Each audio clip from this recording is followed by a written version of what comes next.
Nació en la Ciudad de México en 1959. Estudió en la Escuela Nacional de Pintura, Escultura y Grabado La Esmeralda entre 1978 y 1982. En la actualidad, a sus 53 años de edad, se destaca como artista plástico, uno que a través de sus obras refleja la realidad mexicana y otros aspectos que a lo largo de su vida han marcado su trabajo. ¿Quieres conocerlo? Hola amigos de Financiero TV, hoy estamos con el artista plástico Gustavo Monroy. Gustavo, ¿cómo te va hoy? Muy bien, muchas gracias. Durante una entrevista realizada en la Fundación Sebastián, donde el artista expuso parte de su obra al lado de aproximadamente 100 artistas nacionales e internacionales de diversas generaciones y estilos, Monroy platica sobre su infancia, su primera obra, sus influencias y algunos detalles de su trayectoria profesional. Sí, mira, yo nací en el Federal, el DF, pero viví muchos años en la frontera con Estados Unidos, en el estado de Sonora. Prácticamente hice ahí la secundaria y la preparatoria. Luego regresé e hice mi carrera en la Escuela Nacional de Pintura y Escultura La Esmeralda, la antigua Escuela Esmeralda que estaba en la Colonia Guerrero. Yo salí de la Esmeralda en el 82, como 2 años antes de que se cambiara a donde ahora está. Ahí cursé la carrera de pintura. A la par del desarrollo de su vida como estudiante, la Ciudad de México experimentó algunos cambios, mismos que Gustavo trae a su memoria y los comparte con el público del Financiero. Tengo la impresión que la ciudad cada década cambia de pie. En la época de la Esmeralda, yo recuerdo muy claramente que fue el inicio de los lesbianes. Recuerdo también una experiencia muy agradable que marcó también de alguna manera el panorama del centro histórico, que fue el traslado del caballito de Carlos IV a donde ahora está, y la inauguración de la escultura de Sebastián, del caballito de la conocemos actualmente. Eso cambió el panorama, ¿no? De mi niñez, de mi niñez recuerdo una ciudad totalmente diferente, donde se podía jugar en las banquetas, nosotros jugábamos en la calle, en las tardes era muy frecuente ver niños jugando. Ahora eso ya casi no se ve, sí, es que es imposible ver un niño jugando a las 4 de la tarde canicas en la banqueta, ¿no? Y eso va cambiando, la ciudad va cambiando, ahora estamos en una ciudad que vive a un ritmo desenfrenado, hay que vivir casi contra el tiempo, ¿no? Y en la actualidad, me ha tocado también una ciudad con sus pros y sus contras. Creo que las ciudades las amas y las odias al mismo tiempo para poder vivir en ellas, ¿no? Y encontrar el tiempo para crear en una ciudad también es como uno tiene que estar buscando. La primera obra que realizó el artista nació cuando aún estudiaba la primaria. Sobre esta, Gustavo Monroy relata su historia. Mira, la primera obra que yo recuerdo, que también es una anécdota muy curiosa, fue en el pupitre de mi tercero o segundo de primaria. Recuerdo haberme abstraído de una manera muy interesante y empecé con una navajita que yo tenía a grabar el pupitre más grande de mi escuela. Y entonces cuando me di cuenta ya había hecho un águila. Y entonces esa águila quedó grabada en el pupitre, pero me concentré de tal manera que el tiempo dejó de transcurrir. Y cuando me di cuenta ya estaba la maestra con todos los compañeros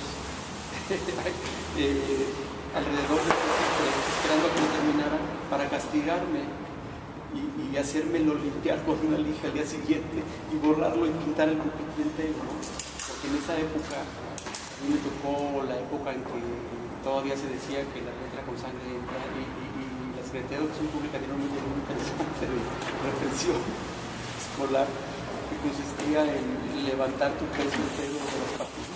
Y los papás lo permitían y lo aplaudían. Y en esa época recuerdo haber grabado en el pupitre esa águila, que de alguna manera, muchos años después, se convirtió en mi primer grabado de madera. Después yo muchos años al grabado de madera, no sé si hubo una relación directa entre esa águila. Algunas de las obras que el artista ha creado toman como referencia episodios históricos e, incluso, al arte sacro, los cuales son reinterpretados y recontextualizados para dar paso a cuadros como La Última Cena Mexicana o El Nuevo Biombo de la Conquista, donde plasma detalles de la realidad, aunque ésta resulte violenta. El arte religioso está lleno de mártires, de violencia, de sangre,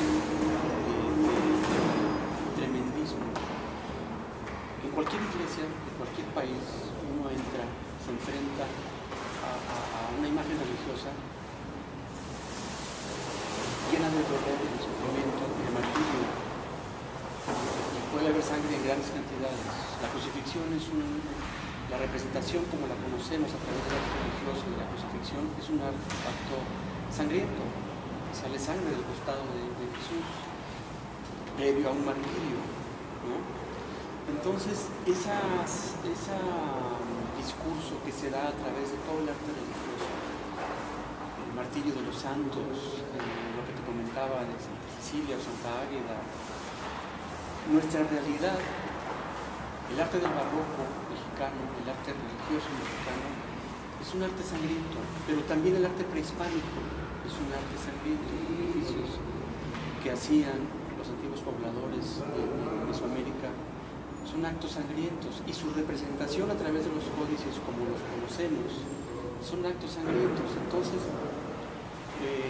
yo lo que hago solamente es recontextualizar y contextualizar, digamos, mi entorno a través de la historia del arte, tomándola como fuente referencial. Lo que yo he estado pintando en los últimos años no es más que una crónica de días amargos que nos ha tocado vivir. Para Gustavo Monroy, el arte es un reflejo de la realidad, de ahí que ésta sea tomada como referente en distintas expresiones artísticas, a pesar de que el producto final contenga cierta crudeza. El arte es un espejo de nuestra realidad, el arte es un espejo como el teatro, como la música, como la literatura, es un espejo en donde nos vemos, y hay personas que no les gusta ver lo que ven en ese espejo. A nadie nos gusta ver una tragedia, a nadie nos gusta que nos enfrenten a una realidad tan brutal, tan hiriente, tan lastimosa, tan esquizoide. Y es por eso a veces es difícil enfrentarse a eso. Ahora, de alguna manera, el arte necesita absorber esa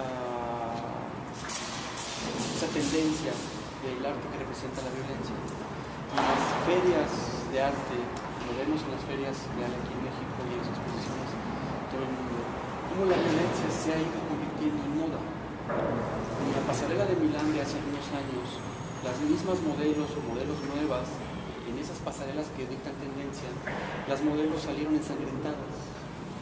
La sangre era ya un elemento estético. Y entonces quiere decir que hay ahí un doble discurso. Por un lado, absorber el discurso de la violencia como algo estético, como algo que vende. Por un lado está el arte que denuncia. Pero no hay que olvidar también que uno puede correr el riesgo de caer como en el tremendismo. Y cuando yo estoy abordando estos temas a través del arte, estoy yendo a fuentes universales. A mí antes que nada me interesan las fuentes de donde estoy hablando, que son la pintura universal, el barroco, ciertos autores, ciertos pintores. Y después intento a través de eso hablar de mi tiempo. Él es Gustavo Monroy, un artista plástico que a través de sus obras aborda detalles de la realidad. Con imágenes de Elizabeth Martínez para El Financiero TV, Francisco Velázquez.